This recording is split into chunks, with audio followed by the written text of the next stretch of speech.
Bona tarda a tothom. La veritat és que estem molt contents de que estigueu tots aquí. Ens sorprèn gratament que hi hagi tanta gent. Això vol dir que hem aconseguit crear unes expectatives a l'entorn d'aquesta jornada i del que vindrà darrere, que ens agrada constatar que és així. Volia començar dient que aquest any 2016, és la commemoració del centenari de la mort de Sor Eulàlia Enciso i Vila, que va néixer com a Mercè l'any 1868, però que va morir, com sabeu, el 1916. Per tant, estem celebrant el centenari de la seva mort. Sor Eulàlia és, sens dubte, una de les religioses que ha deixat una empremta més important en la història llarga ja d'aquest monestir. Certament no és l'única, d'altres també han marcat molt la trajectòria del lloc i algunes són molt conegudes, altres no tant, però Sor Eulàlia, sens dubte, ha de tenir un lloc destacat en la història i es mereix un record destacat. Per què? Doncs perquè si tothom, o quasi bé tothom, coneix aquest monestir de Pedralbes, sap que l'obra d'aquest monestir és obra d'una dona, de la reina Elisenda de Montcada. També sap, o hauria de saber, que si avui podem encara veure i gaudir d'un lloc tan significatiu, tant des del punt de vista artístic com històric, per a la història del nostre país, és precisament pel desig i la voluntat de Sor Eulàlia Enciso. Per tant, estem davant dues dones, una que funda aquest monestir i una altra que ens l'ha fet arribar el dia d'avui. Sor Eulàlia és força coneguda entre tots aquells que d'una o d'altra manera s'aproximen al monestir de Pedralbes. Alguns ho saben, altres no en són conscients. Però Sor Eulàlia va ser la mecenes, la historiadora, l'arxivera, la poetesa. Va ser moltes coses. Segurament no és tan coneguda com voldríem, és cert, i per això celebrem aquest centenari per poder parlar de tot això que ella va ser. Però, sens dubte, ella podia haver fet tot el que va fer com a arxivera potser no tant, com a mecenes, com a historiadora, com a poetesa. Tot això ho podia haver fet com a Mercè i, en canvi, va voler fer-ho com a Eulàlia. Per què, podent ser la Mercè, que un dia va dir com m'agradaria veure aquest temple restaurat, per què va decidir deixar de ser Mercè per passar a ser Sor Eulàlia? Perquè una dona que ho podia haver tingut tot, era una dona adinerada, culta, connectada amb les famílies més rellevants i benestants de la ciutat. Per què va decidir no optar per un bon matrimoni, abandonar-ho tot, la seva posició social privilegiada, i viure d'una forma més asceta, donant tot el seu patrimoni al monestir, fent vot de pobresa, conreant la poesia mística, estudiant i resituant les figures de Sant Francesc i Santa Clara en el seu temps. Per què en la seva obra tenia un paper tan important les clarisses com la Beata Batista Barani, Inés de Bohèmia, Santa Coleta, totes elles escriptores, que ella va reivindicar, per exemple, en el seu poema Irradiació. Per què van tenir un paper tan important les místiques d'Umbria, Clara Montefalco, Angela de Foligno? També sabem que coneixia a les místiques alemanes.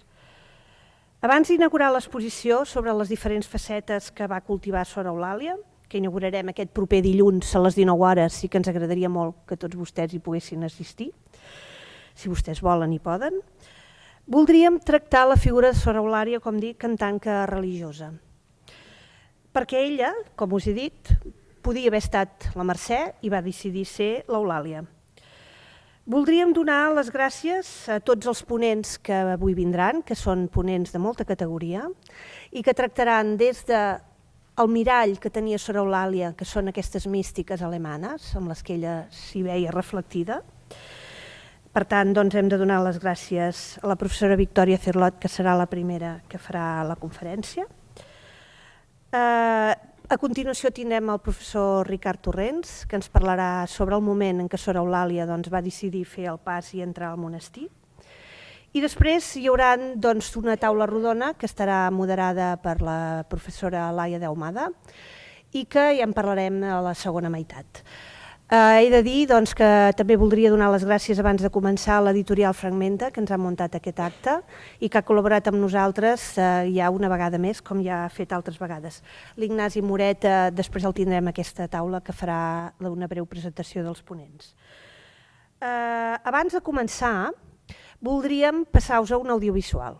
Un audiovisual que hem fet precisament per a aquesta exposició i que fa, en 10 minutets, un compendi de la vida de Sor Eulàlia. Vosaltres el voldreu com a primícia. Esperem que funcioni bé, perquè forma part de l'exposició i ens han fet ràpidament perquè avui el poguéssim passar. D'acord? Per tant, jo no m'allargo més, penso que el que jo podria dir de Sor Eulàlia ho veureu després a l'exposició a partir del dilluns, però ara en podrem veure un compendi. Llavors, a continuació, l'Ignasi Moreta farà la presentació de la primera ponent i anirem continuant. Vinga, doncs, moltes gràcies i comencem.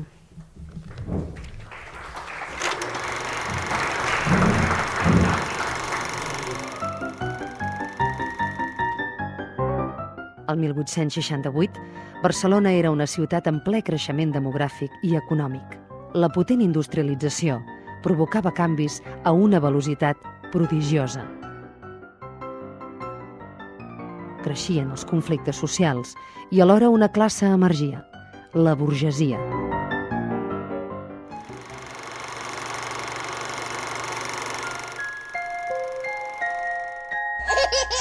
Mercè Ancizu Vila va néixer al carrer de la Llibreteria el dia 18 de maig de 1868. El seu pare, Ignasi Ancizu, era fill de banquer i nebot de Manuel Girona, mecenes de la façana i el cimbori de la Catedral de Barcelona. La mare, Josefa Vila Bacigalupi, era cosina del magnat barceloní Eusebi Güell. Ells van ser els primers de deixar-me. Als 10 anys ja era orfe i vivia amb els avis. Al seu voltant, la ciutat canviava d'aspecte arquitectònic i també urbanístic.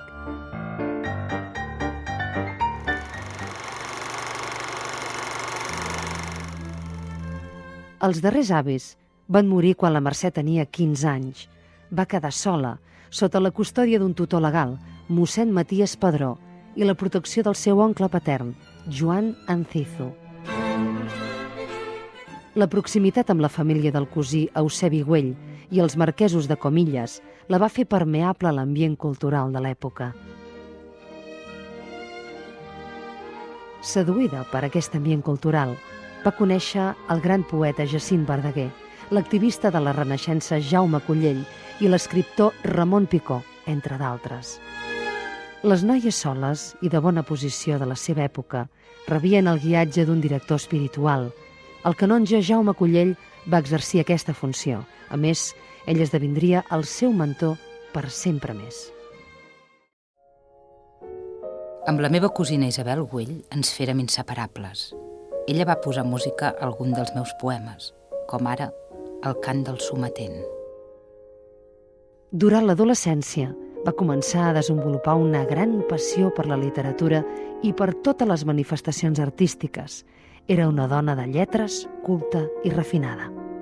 Amb les influències culturals que rebia i el meu esperit autodidacta, el meu pensament s'anava fent més independent i crític, sobretot pel que fa a la història i la realitat del meu país, a les manifestacions artístiques, sentia molta predilecció per la poesia religiosa i patriòtica. Jacint Verdaguer va ser el seu guia literari. Ell la va introduir a la poesia mística. Li va ensenyar com la poesia pot esdevenir una ofrena als que sofreixen, pot estar al servei de la pobresa.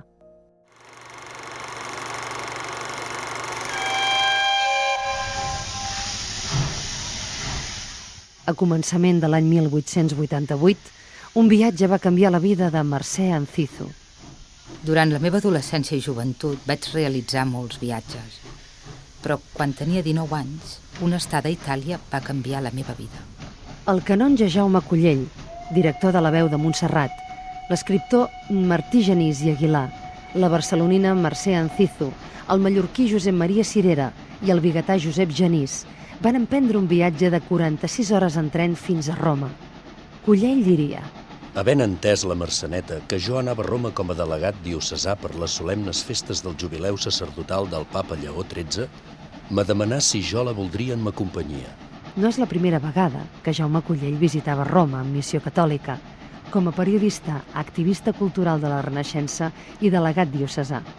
El viatge de Jaume Cullell i Mercè Ancizu a Roma tenia una triple missió: l'assistència a la missa jubilar de Lleó XIII, la presència d'una representació catalana a l'audiència papal amb la delegació espanyola i la canonització de Sant Pere Claver, un sant català.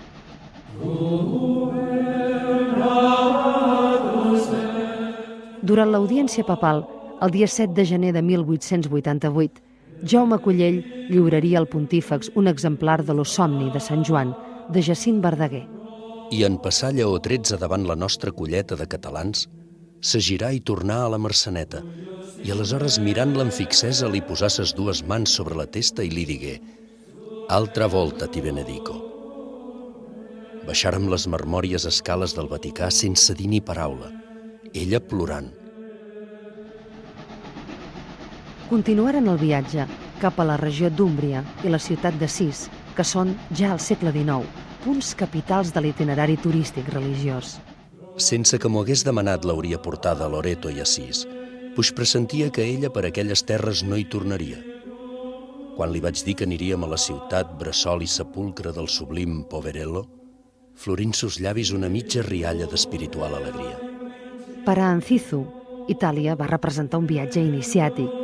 Allí es refermà a la seva voluntat de trencar amb l'estatu quo de jove aristòcrata. Allí es faria real la seva renúncia al món i als seus privilegis, com Santa Clara d'Assís. Itàlia, per la futura Clarissa de Pedralbes, era un viatge al fons de l'esperit. No sospireu, mes filles, que nit he vist lo sol. Trobim un Déu pobríssim, l'amor de mes amors. Itàlia, colpida dalt a baix Mercè Ancizu, fins al punt que 13 anys més tard diria el poema Dolços records. Quan me'n recordo, lo cor no em basta. Se'm mullen sempre los ulls en plor.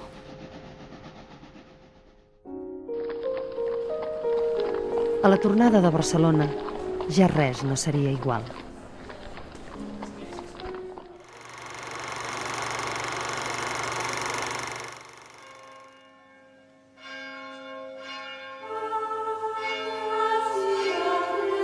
A 7 mesos del seu retorn, el dia 20 de juny de 1888, va ingressar a Pedralbes com a postulant. Aquell dia s'avillà de gran gala, ella que sempre havia vestit amb senyorial modèstia. Fins un xic desgairada, volgué començar son noviatge espiritual amb la santa pobresa, ricament engalanada de blanc. El dia 6 de novembre de 1890, professava com a monja clarissa i prenia el nom de Sor Eulària. Sor Eulària va plasmar els seus sentiments més íntims en aquell moment en el poema Deus meus et òmnia. Ara ja em té robada. Jo el vull ara tot sol. La llum ja més tenebres, la terra, camp de mort. Estrelles que em plevien, si no us veig més, mellor. Ocells que em desvetllàveu, podeu cantar ben fort. Cantau, que no us escolto. No vull deixar mon son. Sols ell sap desvetllar-me, i ara jo el vull tot sol. Els anys anaren passant, però Sor Eulària Ancizu tenia una salut dèbil i va morir a l'edat de 48 anys. Així la recordava la premsa de l'època.